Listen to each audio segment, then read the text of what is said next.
Now, because this story had all of us in a chokehold, like literally in a chokehold. And I thought that I was the crazy one for watching all of this shit about Raphael, but y'all asses is just as crazy as me. Now, let's get down to it. So, Raphael was finally arrested. And the reason that he was caught, it wasn't because they knew anything about him. They had nothing on Raphael, absolutely nothing on him, y'all, okay? Actually, Raphael had just got out of penitentiary 15 months prior to all of those homicides that he did. Now, the reason that he was arrested, it was because one of his John Does snitched on him. Yeah, one of his John Does snitched on him. The one that he kept their names so sacred that he would not never say, yes, they actually snitched on him. So this John Doe that snitched on him had actually contacted the detectives to tell them that he had some information on a guy that was doing homicides.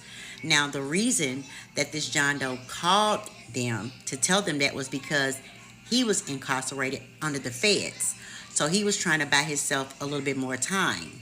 So, to get a lesser sentence. So he said, hey, I'll give you guys this. This guy's name is Raphael Jackson. So what the John Doe did was he contacted Raphael from jail, asking Raphael what he did with the weapons and so forth. Raphael thinking that, this is my John Doe, this is my dude, I don't got no reason, he was telling him, Raphael was giving him the information, like, yeah, dog, I did this with it, I put it up, I buried it, but they were talking, Raphael was actually talking in codes. Now, the John Doe actually gave the information to the homicide unit. So he let them know where Raphael was at the time and all of this and this and that. Those detectives, I went and found the interview of the detectives that actually interviewed Raphael. So there is a tape out there that the detectives interviewed Raphael. They were talking about the interview. They went to the house where Raphael was.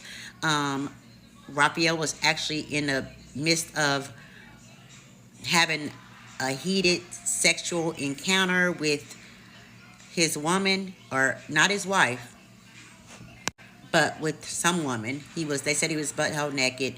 He had all of these newspapers on the floor because he had been watching newspapers to make sure that he was not in a newspaper. They went up, grabbed him, they arrested him, took him down to interrogation. So that's where we started watching the interrogation. Once they got him from that place, the house that he was at with the girl. Now, Raphael still not knowing, but he knew that somebody had told on him, but he didn't know who.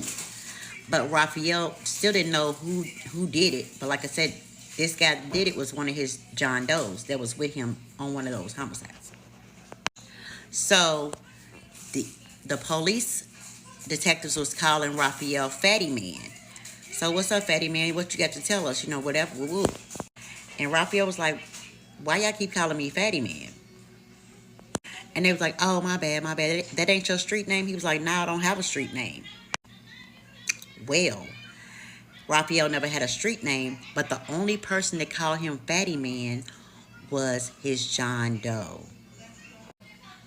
And y'all know who the John Doe was? The John Doe was the guy that was with Raphael when they unalived Ricky. And Ricky's nickname back in the street, his street name was Slick.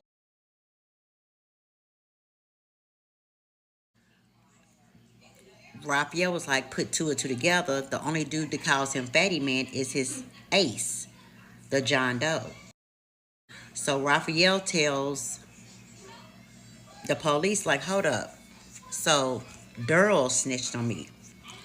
Durrell Williams was the guy that was with Raphael when he unalived Ricky. And Durrell Williams was the one that was popping Ricky also as well, right? So Durrell Williams turned state evidence on Raphael because he wanted to get lesser time on his own sentence because he was already in jail. Now, Daryl Williams never told the detectives about the Ricky situation. He had told the detectives about what happened in the club that night when the security guard got popped. So Raphael was like, okay, since Daryl Williams want to snitch, because I don't honor no snitches, but I'm going to tell you, Daryl Williams was the one that was with me when I popped Ricky. He was the one that helped me. He popped Ricky as well. So now Raphael starts telling the whole story about what happened with Ricky, what happened at the club, what happened with the carjacking, and not to mention Raphael, the guy that he actually, the one that jumped out the car during the carjacking, the one that jumped out and Raphael was, popping at, that guy actually survived. He had actually called the police and told them that, they had been carjacked and this and this, and then he had been shot, and his friends were shot too. Raphael never knew that he actually survived. However, they still never had any evidence on Raphael from that carjacking nor from Ricky. The only time they knew that Raphael was involved with the Ricky situation is when Raphael said, hey, Daryl was with me when I popped Ricky. And the police detectives was like, well, hold up. They went back to go look at the news and see what happened. And that's when they found out that, yeah, it was a Ricky that was unalived a couple of days ago. And then they looked at the carjacking incident. It was like, yeah, there was somebody, carjacked and they were shot and unalived too. And they never knew it was Raphael. Raphael's name was never in anything. Only the reason why it was because of Daryl, that John Doe that he was covering up for. So basically, Raphael just let it all out and said, everything that he did, thinking that Daryl had told everything besides the Ricky situation because Daryl wouldn't have told about Ricky because Daryl was involved in the Ricky situation. So yeah, he was married, but he was also a playboy as well. Raphael was married, but he was also a playboy. So the girl that he was actually with at the club, that was not his wife. That was one of his woes. The girl that he was with the day when they came and got him to take him to jail was not his wife. That was also one of his woes. So basically, given all of that, Raphael ended up getting life without parole. And Daryl, during that time when he was telling on Raphael, he had escaped from jail some kind of way. So they had to end up finding him, bringing his ass back, locking his ass back up. Because at that time he escaped because he did not want to be in the same place with Raphael because Raphael found out that he was the one to snitch because he wasn't supposed to find out because the detectives weren't going to tell Raphael who told them what happened, but they slipped up and said Fatty Man, and the only person who calls him Fatty Man is Daryl, that John Doe from the Ricky situation. So that's how Raphael was like, oh, I don't honor no fucking snitches. I've been covering up for him, and this is what he do to me. So yeah, y'all, Raphael is a real person. And yeah, he had us all in the chokehold. I think it was more or less his honesty about what he did and how he was just like as a matter of fact, I did this, and I don't give a fuck. I like money, this is me, yada, yada, yada. So yeah, we was all tuned in to Raphael. Even though he was out here unaliving motherfuckers and we all out here like, but I think we were like that because damn, Raphael, you don't give a fuck. Now, Raphael is one man you do not want to cross at all, right? So, yeah, I wanted to end that for you guys. Yes, he did get life. The reason that he got caught was because of Daryl, that John Doe, the one that he was covering up throughout the interrogation, but ended up coming out after that interrogation that it was Daryl that actually set him up, who was with Ricky. They never knew anything about Raphael doing anything at all. This all came about just because Raphael just started telling shit because he thought Daryl had told all this shit. Other than that, they wouldn't have had nothing on Raphael. He'd probably be out to this day or on the lab by somebody from all the shit he did.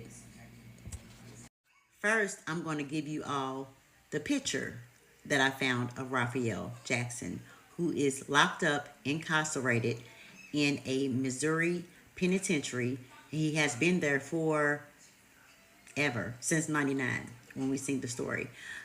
He is still there, and right now Raphael would be 54 years old. He was born in 71. Okay, so y'all, this is Raphael Jackson. He is currently incarcerated in Missouri, in a Missouri prison. He has received life without parole. This is him today. In case anybody was wondering, because I heard somebody say that they couldn't find him, he was like a mystery. He was a mystery, but I had to really, really search to find this picture of him in a Missouri penitentiary at the age of 54. So that is him.